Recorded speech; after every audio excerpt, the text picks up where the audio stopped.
audacity.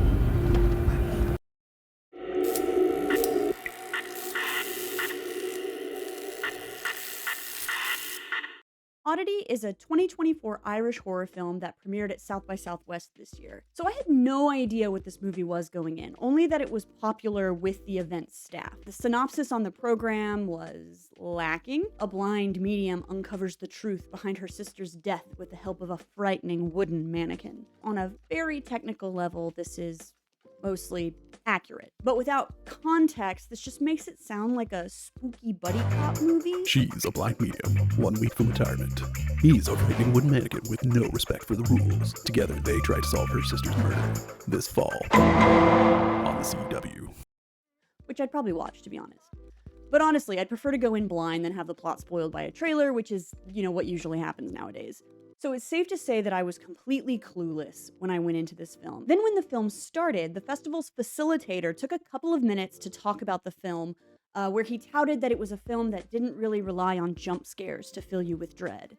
So I'm like, okay, so it's gonna be more of an atmospheric dread then, right? I'm expecting like a slower burn horror like Hereditary, or maybe Get Out, maybe a jump here and there, but not largely present.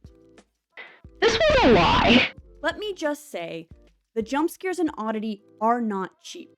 I think that jump scares overall get a bad rap because of the prevalence of movies that use jump scares like this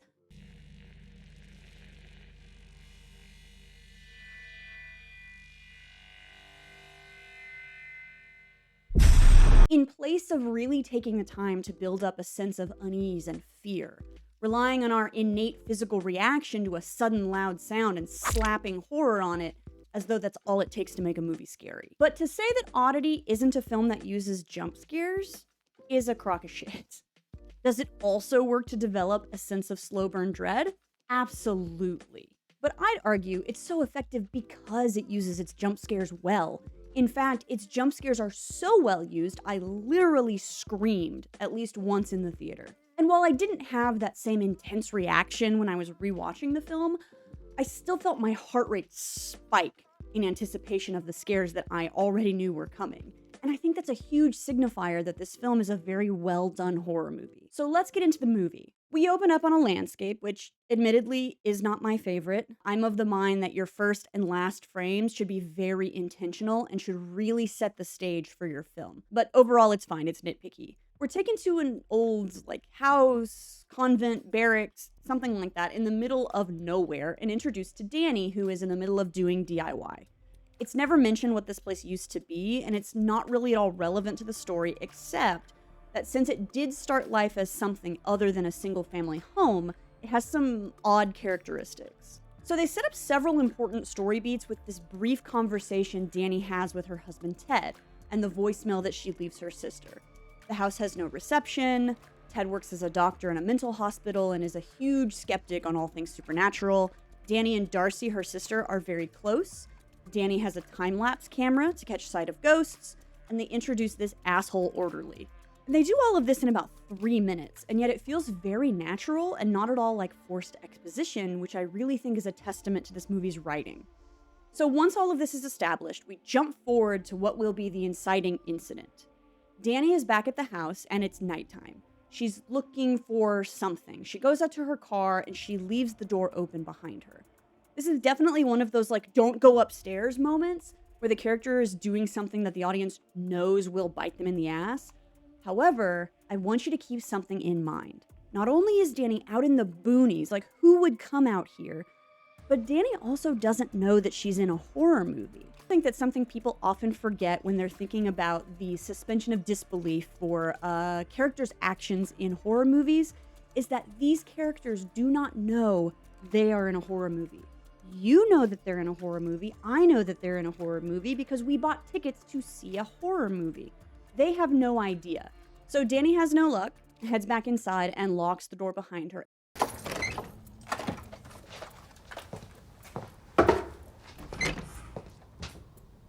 The handle moves. This is such a small moment, but it is utterly chilling. I have nightmares about this sort of thing. Being home alone, creepy house, handle slowly moves as someone is trying to enter without permission. made even worse by the fact that they were obviously right behind you when you closed the door, probably in their face, and you had no idea. She opens the fun little trapdoor, and there is a guy, disheveled, a little frantic, and we are immediately on guard. Nitpicky thing here. I hate this guy's fake eye. Like, I didn't realize until later in the movie that this is literally supposed to be a glass eye and that they weren't just trying to give this guy like a weird yellow eye for fun. But I have that costume contact lens, so it took me out of the film. I wish they'd use something different, but that is probably just a me problem. They wanted it to be obvious that his eyes were weird so that it would make sense later in the film when we come across this dude's glass eye. But until they revealed the glass eye thing, I just sat there being judgy about why they didn't use like a more realistic looking messed up eye if they wanted his eye to be messed up. So the dread is really building here, but it's not supernatural in nature yet. So this guy Olin insists to her that someone walked into her house when she wasn't looking, but he's obviously not wholly in his right mind himself. He inadvertently creeps her out even more when it comes out that he used to be a patient at her husband's hospital.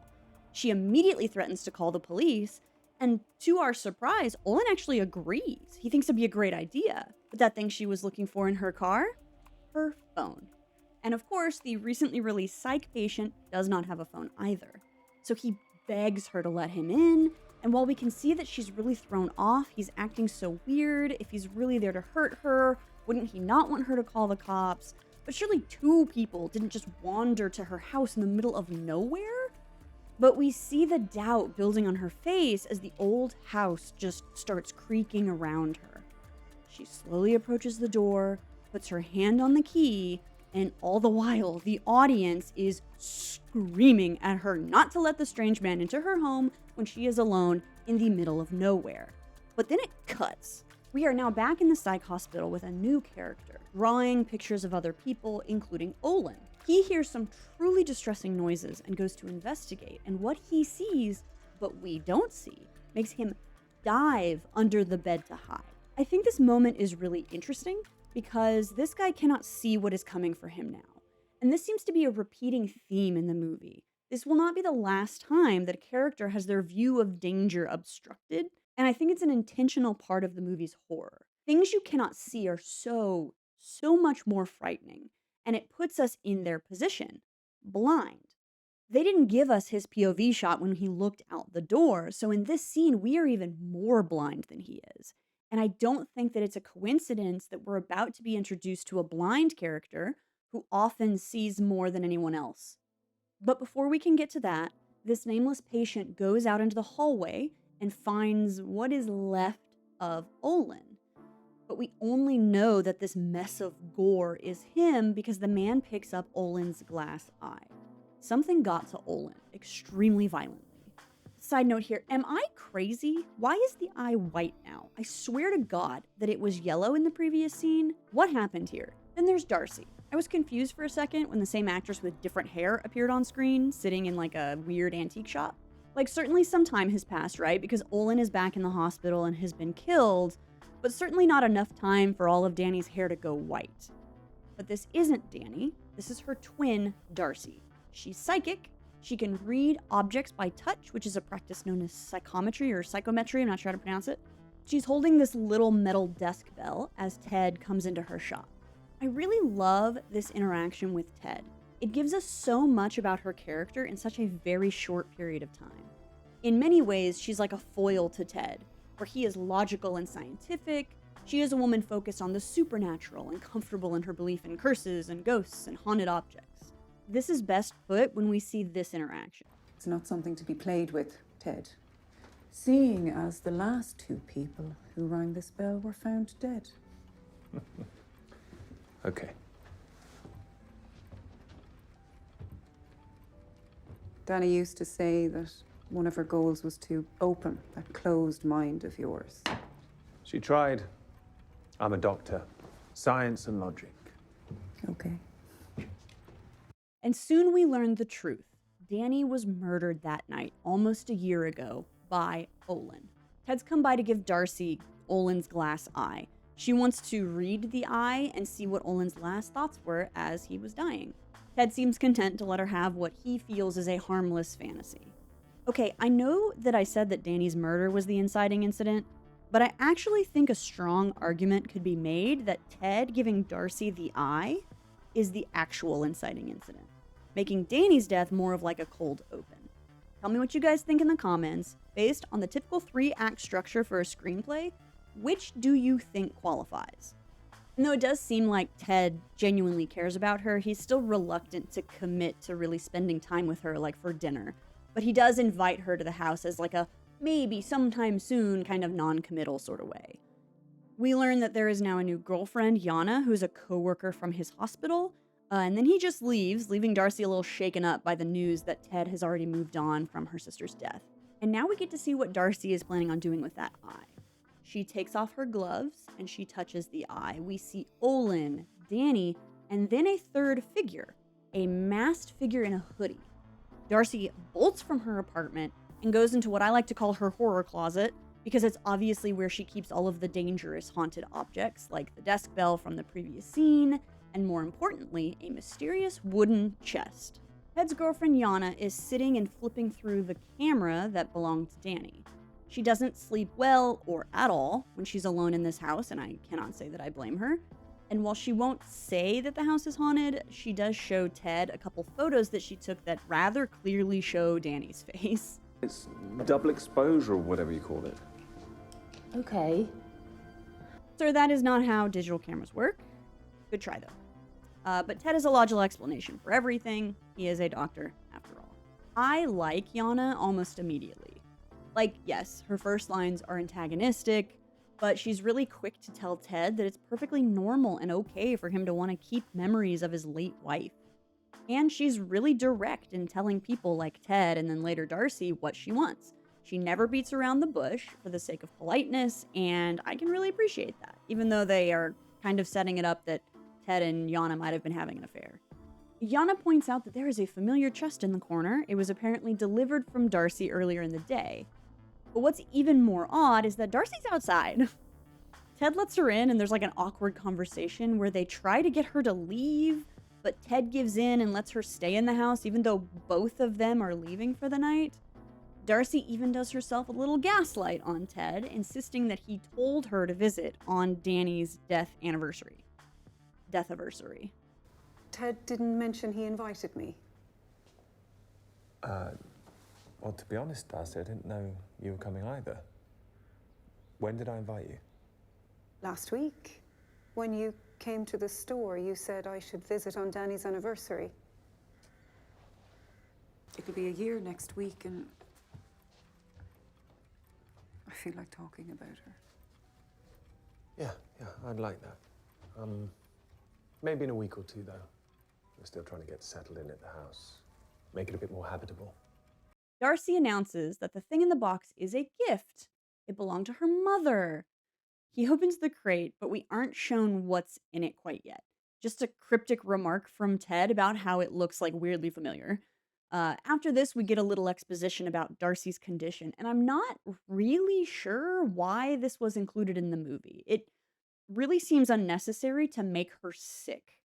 Yana is far from pleased about the gift or Darcy being in the house, which is understandable, but Ted tells her, What do you want me to do? It's not my fault she can't take a hint. Is it okay leaving her here on her own? Well, I'd rather you stayed here with her, but I get the feeling that's not going to happen, so... It's not. Well, there you are then. She says she just wants to be here. So what's the harm? Once Ted leaves, we get this semi-awkward like banter or sniping from Darcy and Yana.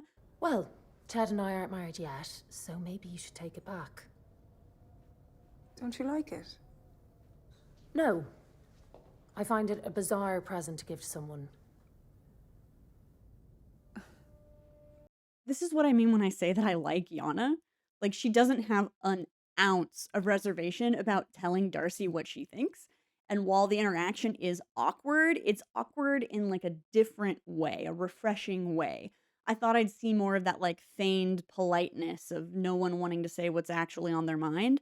But Yana just flat out calls her gift creepy and weird and that she should take it back, and I love it. So at the hospital, Ted has a brainwave and looks through patient drawings, presumably drawings from the man who had found Olin's body earlier in the film, and he sees something that we hold on. a really creepy looking figure. And I'm sure that this is not foreshadowing in the slightest. I love the low drone of the soundtrack in this scene. It's really understated for the most part, and it adds this like supremely eerie quality. Sound is so important to a horror film, and while I don't think they did anything like groundbreaking with the sound design in this film, it was certainly used really effectively to create that like permeating feeling of dread and discomfort. When we cut back to the house, the gift is out of the box, and we see that it bears a frightening resemblance to the thing that was in the drawings that crushed Olin's skull into handfuls of hamburger helper. And Yana's keys are missing. So I can't find them. So you're staying then? Well, I'm hardly walking back to the city, am I? Wonderful. I was hoping the three of us could spend some time together. So Yana eventually gives up the search for her keys, and then the two women are sitting and kind of getting to know each other with the creepy wooden man at the head of the table. This is kind of the point where I started questioning what the oddity in this film actually is. To me, it would make sense that you would name your film after something that is a driver of plot in the film. And all of the marketing and taglines and movie posters would make you think that that thing is the wooden man. However, for the most part in this film, the wooden man is not a driver of plot. The wooden man just sits there, moves around a little bit, and really just makes the scenes more creepy and really adds to the dread and the tension of the scenes. And I'm not complaining there. I think it's done really effectively, and I think that it's really interesting to see how they used this prop as a way to make the scenes more tense.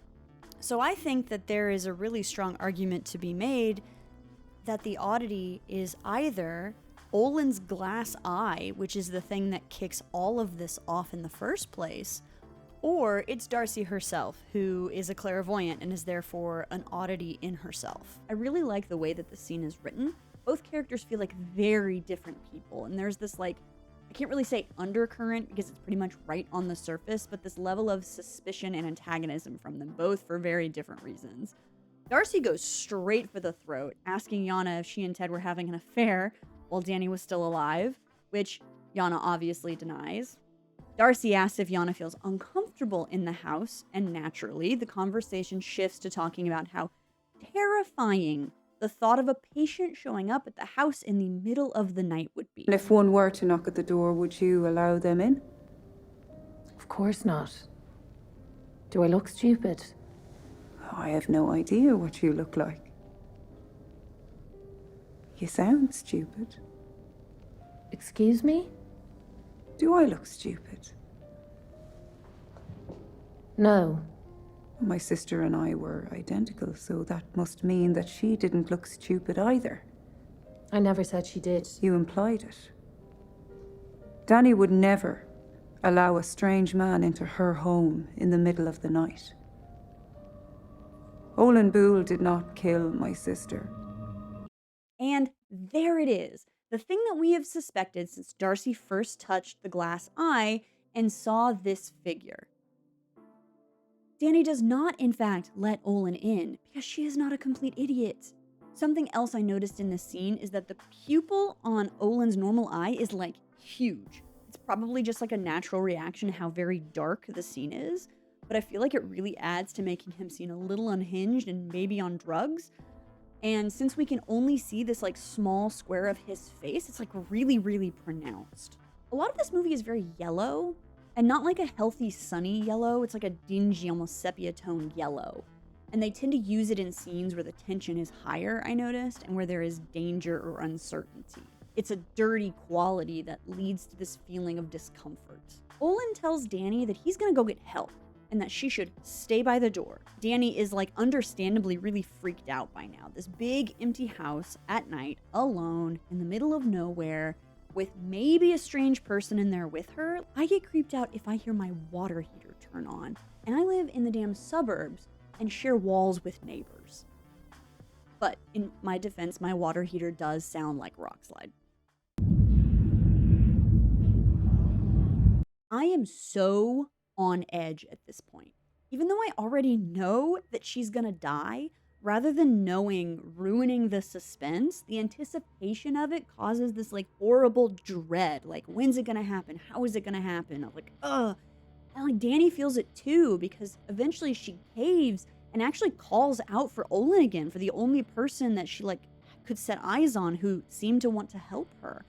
But he seems to be gone. True to his word, he left to find help. Now, once he is gone, it only takes her a second to find the thing that I've been waiting for her to remember. The camera that she set up on the automatic timer. I can kind of forgive that we haven't heard it going off through the entire scene. It would be kind of distracting. But what I cannot forgive is that she goes inside the tent to look at the pictures. Remember when I said that people often could not see the danger around them? Here it is again. She gets into the tent out of a sense of misplaced safety, like someone pulling the covers over their head. What's so much worse? The sound is like a low, steady drone as she flips through the photos. I didn't so much as jump as I just felt my stomach drop. The last couple of minutes, we have been wallowing in Danny's discomfort, in her tension, and the release of that in this like gentle jump scare is just horrifying. There is someone in her house. Olin was right, and she has backed herself into a literal corner by hiding in her flimsy canvas tent. We get the obligatory fake out when she goes to open the tent to no one until the masked figure appears. That was admittedly more of a cheap jump scare, but it still freaking got me. I jumped out of my skin, even though I was 100% expecting it. He murders her brutally with a hammer. We only see the aftermath of it, but the spread of the blood can tell you that it was not gentle. There is one plot inconsistency here that bugs me just a little bit. Olin presumably never saw this guy, but we get this shot when Darcy reads his eye, which is very obviously a Danny POV shot. I mean, I completely understand how she could get that Olin didn't do it from touching his eye, but that specific visual makes absolutely no sense. Also, was she not able to get her hands on any of Danny's stuff before now? Like maybe it's in evidence, or I don't know, it just seems a little weird. I suppose an argument could be made that she never actually intended to investigate the murder, like it seemed to be a very open and shut case, right? She did tell Ted, after all. He took my sister's life. I want to see what was going through his mind when he was dying. Was there any regret, or was there only fear? Which really did seem genuine. That one visual, though, doesn't quite make sense. It's nitpicky, but inconsistencies like these kind of make me feel better about my own creative process. Like, plot holes don't necessarily destroy your film. Back in the house. If he didn't kill your sister, who did? Darcy doesn't answer her on screen, but we do immediately go to another flashback, and the first person we see is the orderly Ivan. The visual implication being that he is the answer to that question, right? There's a brief interaction between him and Olin, which paints Ivan as even more of a creep, and Olin in a much more sympathetic light. This guy isn't allowed to play anything but a villain with cheekbones like that. Those cheekbones, I am convinced, carved Mount Rushmore. Back in the present, Ted and Ivan play chess. Ivan invites Ted to go with him to vandalize the site of his old boyhood school used to be on, and we can tell from Ted's body language that he has no real desire to spend the day hanging out with this creeper. But he still manages to kind of let him down easy, like, oh no, I'm so sorry, I can't, I need the weekend to catch up on sleep and spend time with my girlfriend. Very understandable. Ted remains nothing if not extremely polite. Ivan is kind of put out and then immediately shifts the conversation to Darcy, which seems weird. Ted is kind of taken aback to know that Ivan even knows Darcy or knows of Darcy. He seems extremely uncomfortable with the fact that he even stumbled upon her existence at all. Then kind of immediately interrupting the tension, Yana calls and tells Ted Darcy is accusing Ivan of killing Ted's wife. And there is some hinting that maybe Yana and Ted's relationship didn't actually start until after Danny's death, which I don't think we should be surprised. Yana does though, seem like genuinely shocked and confused to hear about Ivan, though. So Ted suggests that this is all kind of part of Darcy being like really sick and unwell, and that Yana should just go to bed and he'll like try and get out of work early and come home and kind of save her from this really weird situation that she's in now. At this point, Darcy is asleep on the couch, and Yana's curiosity kind of gets the best of her with this like wooden doll. This is also the first time we really get to see the doll up close, and it's kind of terrifying. I thought this whole concept was really interesting. So this harkens back to a piece of Jewish folklore that at this point has really seeped its way into a lot of our fantasy and horror settings. This idea of the golem. Golems were sculptures made to look like people who would act as servants or guardians or like the rescuer of a Jewish community. And in a lot of golem tales, the creation ends up running amok and often ends up being a danger to the creator. That's not always the case, but it's like a common trope within that folklore. They were usually made from mud or clay, but very rarely they'd be made of wood, and then brought to life by ritual incantations and like sequences of Hebrew letters like carved on them. And certainly this concept has spread from that original folklore into more of our stories. Like you can see a version in D&D, loads of different comic books, so on and so forth. But I don't know, to me, this just feels more related to the original folklore than many of those other versions. And I don't know if that was intentional or not. I mean, it's probably because, despite being something supernatural, it's based in a world that seems kind of otherwise mundane. While it's pretty obvious this golem is a danger, Yana's investigations show us a glimpse into the magic that's at play.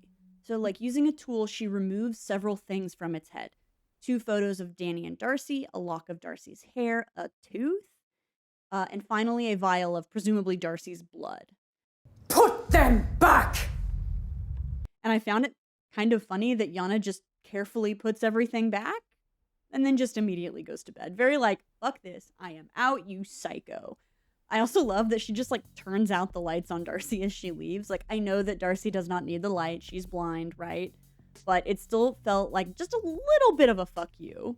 But this is all very weird. So Yana can't sleep. She already can't sleep in this house, right? So she picks up Danny's camera and starts like moving through the photos and videos, which seemed a little weird to me, but whatever. I figured as she went through that she'd be like seeing some photos of the murderer like Danny did, but she doesn't. She's just like watching her boyfriend and his dead wife be cute. Like, maybe it's like curiosity. Whatever it is, Yana is reminded very quickly that, weird wooden man aside, this house has always fucking been haunted. Oh hey, found her keys! And with those, she exits from the movie in a terrified panic. Bye, Yana. So Ted comes back to the house, and the wooden man has yet again changed positions. The lights in the house are out, and the scene is so silent as he makes his way through the house. It's really eerie, and it makes the place feel so empty, even though we know for a fact that it isn't. I love the way that Ted's lantern looks in these shots, this like light smear. It's possible that it was added in post, but I think it's way more likely that it's an aberration with the lens on the camera. The movie was shot on vintage Canon FD primes that all had different natural aberrations that the filmmakers used to like enhance the overall feeling of the film and make it feel a little bit more off and weird. Ted goes upstairs and he finds Darcy, who is like kneeling like she's almost praying on the floor, like hunched forward. Darcy expresses remorse about killing Olin. He came out here to save her, and I dragged him from his bed and I killed him. I'm going to pay for that. And the fact that Darcy has brain cancer finally pays off just a little bit. And that good old Ted uses it to gaslight her about what she knows is true. I am, by the way, like 100% convinced that this is the only reason that detail is in the film, for this scene so that he can make her doubt herself. It bears no other relevance to the plot of the movie except in the way that Ted instills this like wriggling little worm of doubt in Darcy, who has, until this point, been nothing but resolute. But like, this is the end, right? Like, she's alone in the house where her sister was killed. She's crying. She feels guilty over murdering an innocent man. And Ted sees this moment of vulnerability and he exploits it ruthlessly. Like, to her and to the audience to like a small degree, like, is Darcy right or is she crazy or sick, right? And finally, the reveal that you were probably already expecting. Where's all this coming from? Ivan and Danny never even met. Why would he kill her? Because you asked him to. And Ted, polite, polished, empathetic Ted, is now our villain. But how does Darcy know? Two ways, really. First, in this shot, we see what looks like a man's wedding ring next to Darcy's hand. I assume that it's Ted's, so there's that. But then we also get to see the flashback on how Olin knew how to come save Danny, which also has all of the information that she needs in it. This is probably why the ring isn't commented on in the movie. I bet you that there's like a scene that got Darcy upstairs surrounding the ring, and it got cut for like time or for redundancy. Because we have Olin's eavesdropping to go off of. This scene is infuriating. Ted planning Danny's death with Ivan and Olin overhearing it through the vents. This fucking line. Why don't you just divorce her? She loves me. She'll never get over me. This sums up Ted so well. After this line, I feel like his whole character came into like a very sharp relief. He is grossly arrogant, performatively caring, and absolutely unable to sully his sense of self-righteousness by doing his own dirty work. It makes this line from the very beginning of the movie extremely ironic and a little bit foreboding. Of course. I can be the villain. Well, you're my hero.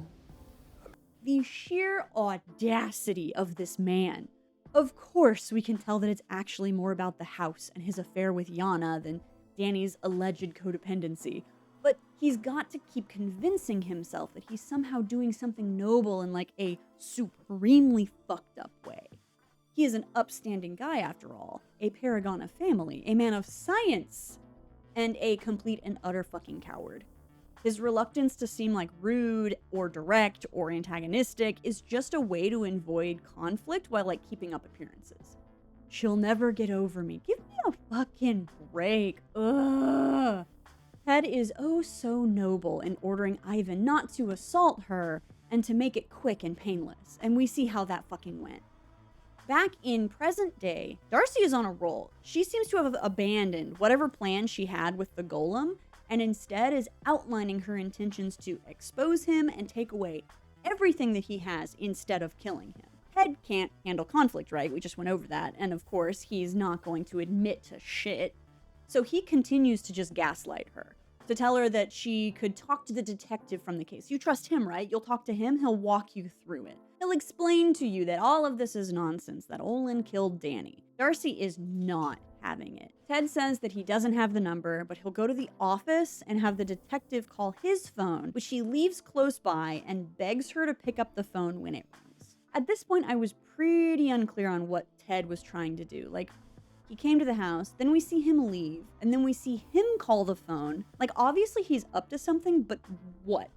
The whole, like, I don't have his number, I'll run to the office. Like, it's so many nonsensical steps given the context of the rest of the situation. Like, what is he doing?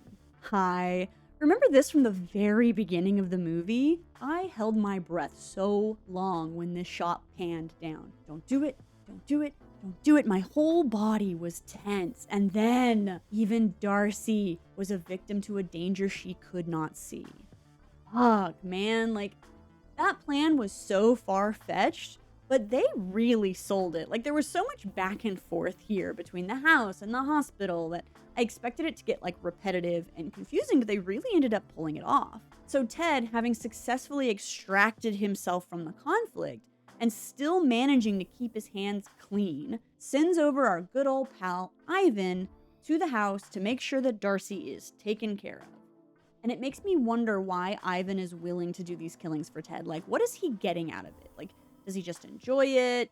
Like, he does seem like that kind of sicko, so we find out later that he also used to be a patient, and Ted hired him, so he has, like, a level of loyalty to Ted, and is also that kind of sicko. So Ivan goes to the quiet, dark house and finds Darcy, head busted open, on the verge of death, twisted in a pool of her own blood. And this, y'all, this broke my heart. I did not expect this to be the ending of this movie.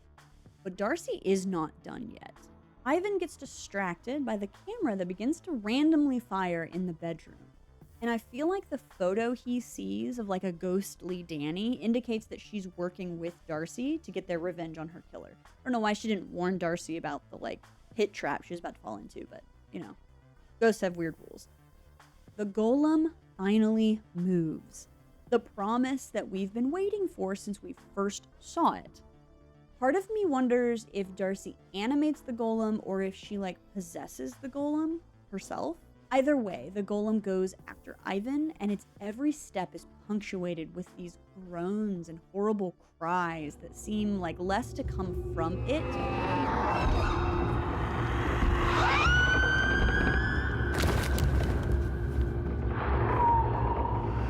and more like surround it like an awful cacophony of just horror. It catches Ivan, fingers clutching his head, and it starts to squeeze, and Darcy dies. Ivan wakes up chained to a bed in the psychiatric hospital where he works, and Ted's last betrayal comes to light. Ivan wants nothing more than to confess his sins to a priest, to absolve himself of all these horrible things that he has done. The experience of nearly dying to the hands of this like impossible monster like really seems like it's finally broken through whatever is like broken in his mind. But the nurse that Ivan said that to ratted him out to Ted, and of course Ted is not going to have anyone exposing him. He won't even let Ivan like take the fall. It is too risky for any of this to be mentioned to anyone. So he leaves Ivan there, helpless, and leaves another violent patient in the room with him. It seems at the end that like Ted has won. Or maybe not entirely. He's lost Yana at least, that's one thing. One dead wife in the house was one thing, but 2 dead women, and Yana is not ignoring the giant red flags anymore. But that's when Ted gets a package from Darcy's shop.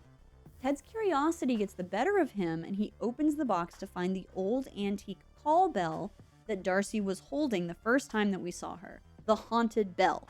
That legend says calls the dead bellhop who comes to kill you if you ring it. Very spooky. Ted is obviously hesitant, but remember, he's also arrogant and he thinks he has won, and his strict adherence to science and reason means that he can't not ring the bell. If he didn't, if he gave in to that little tiny whisper that maybe she's right, maybe ghosts are real, then he'd have like a small identity crisis. He'd be losing. He'd be letting Darcy get under his skin, and we cannot have that, and Ted is not a man who loses. So